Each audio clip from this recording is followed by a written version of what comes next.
What's up, my fellow comic book readers? Guys, I can be a little bit more long-winded over here. I don't have that 3-minute time restriction. And, I could talk about it as long as I want. So let's start off with where we kind of ended. We'll work our way in reverse from TikTok. And if you're finding me on YouTube, I do daily reviews and a little bit more content on TikTok. So you should definitely go follow me on TikTok, B Solo Books. Anyways, Fantastic Four. This is the beginning of the run. I didn't read the last run, so I can't tell you if it picks up where it left off or whatever. I do plan on going back and reading the run. But starting off with issue number 1, they are battling Dr. Doom, and then Dr. Doom sends them off all into different timelines. That's a spoiler in itself, but I won't go into detail of what that actually means. But I'm excited to see how everybody's going to get back together and if everybody's even going to live, because I know in previous runs of Fantastic Four, they had the Fantastic Four, Fantastic 3, Fantastic 2, Fantastic 1, Fantastic 0. They've done that through a few iterations. But I thought this was a pretty solid start. It sets up for a variety of, where the story could go. And I subscribe to this, so I'll be able to continue telling you where this is going. Fantastic Four First Steps. I really enjoyed Fantastic Four First Steps. This is a first issue. It's an origin story.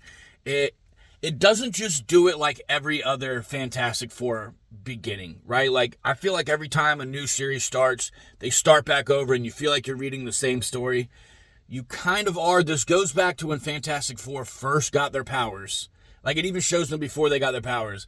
It shows them getting their powers, and then when they return to Earth, how they were like put in captivity by themselves, more or less. That's kind of a weird description, right? But how they put themselves in quarantine. There you go. Not captivity. Quarantine, captivity, same thing. How they put themselves in quarantine, and then it has like little excerpts on the side of like what they were feeling when they were going through these certain moments, right? And then the first big mission that they go on, which is battling Mole Man. And I appreciate like they kind of went back to, Mole Man is no longer Mole Man. Mole Man is now, and they say his name, because they're like, it's not Mole Man, it's such and such.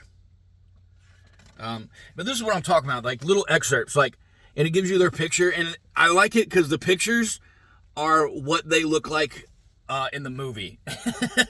But it's like, Mole Man, and they're like, oh, not Mole Man, God dang it, Harvey Elder, right? Because he's only Mole Man to the top side universe. He's actually an ambassador for the Subterraneans, right? I think they're called Subterraneans. Anyways, this was a really great issue. I really like what they're doing with First Steps. I love the little excerpts. I love the setup for the movie. I'm subscribed to this one as well.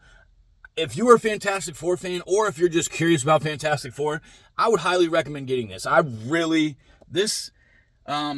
This is probably my pick of the week for Marvel. Just because I like how it was written. You know what I mean? Doctor Strange of Asgard. I thought this was a great little wrap up. Could it have been done better? I mean, you can always nitpick, right?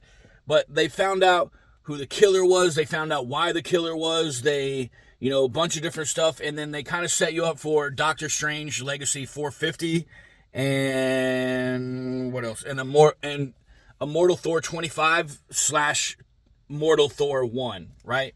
So it kind of splits you off into two different directions, and it wraps up what everything was doing in Doctor Strange of Asgard in a way that wasn't like, it didn't feel too rushed. It always feels rushed in a short series, like the first four issues, you're like, how are they going to wrap it up? And then in one issue, they're like, right? I thought this was pretty solid. I would definitely recommend it. If you've been enjoying the first 4, obviously you got to get the 5th one because this is the finale, right? But if you haven't picked it up, I probably wouldn't go just start off with issue 5. I would probably just wait for the trade. When the trade comes out, go snag that. And I'm sure you'll enjoy it because there was a couple issues in there that were really good. And then, again, they wrapped it up pretty well. Ultimate Spider-Man Incursion, issue 2. Thought this was a pretty solid issue. There wasn't crazy action. Spider-Man, Wasp-Man, and I think they're calling him Giant Man in here, but Ant-Man. They come across, a couple different scenarios. They're paying their way through Africa, through the warlords and everything, and they're trying to find Miles' sister. If you remember from issue 1, Miles' sister Billie went through the portal and then ended up in Wakanda. So they're looking for Wakanda. They find Wakanda, and when they finally get there and they're talking to the Black Panther and Warmonger, they find out that Billie's sister isn't there because something else happened. So I thought this was a pretty solid installment to, what is the Ultimate series. And it includes a little bit from the Ultimates. It includes a little bit from Ultimate Black Panthers, Ultimate Spider-Man. There's a lot going on, and I really appreciate it. And it's making me want to go pick up all the Ultimate series, which I keep saying I'm going to start reading. And then, I have so much in my backlog that I start reading something else, and then don't hate me. But I am reading this, and I am enjoying this, and I would recommend this to anybody. Even if you haven't read any of the other Ultimates, neither have I. This is still a good series to read. I'm enjoying it. And then last but not least, we got Red Hulk. I think this is kind of like an in-between issue. We got Deadlok saving Machine Man. Red Hulk being taken captive by the U.S. government, which he indicates in there. It's like, it's one thing to be taken prisoner by your enemy, but to be taken prisoner by the country that you've dedicated your life to just feels different. You know what I mean? And I've never been a prisoner of either side, but I think I can understand I think I can personally feel the emotion of like when I was getting out of the Marine Corps, right?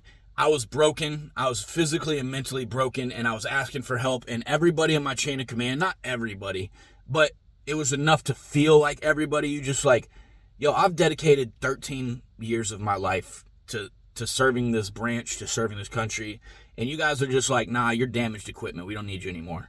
So I could only imagine, this dude's still at the top of his game. Sorry, I'm getting a little congested. But I can only imagine, the dude's still at the top of his game. He's still a weapon, and they're just like, we're condemning you because for no good. I mean, they all have their own twisted reasons because the government is so corrupt. Because it's fiction, because the government's corrupt in fiction. The government's so corrupt that they don't even know who the good guys are anymore. You know what I mean? But I thought this was a great issue, and it's setting up for more of a big story. And then at the end, it kind of introduces a new final boss for Red Hulk to fight. And I'm actually excited because they kind of do a little preview of the cover for the next Red Hulk, and it looks like it's going to be a fantastic fight, and I am here for it. So that's been my reads for Marvel, guys. This is a little bit more long-winded than what I do on TikTok. If you want a shorter review, if you skip to the end, if you want a shorter review, again, go to my TikTok or Instagram or my YouTube short that I'm going to upload. But yeah, guys, I really enjoyed Marvel this week. They actually, all 5 of their issues that I picked up were pretty solid. So even if you're not reading Marvel today, I would definitely pick up something to read. Always great to stimulate that mind.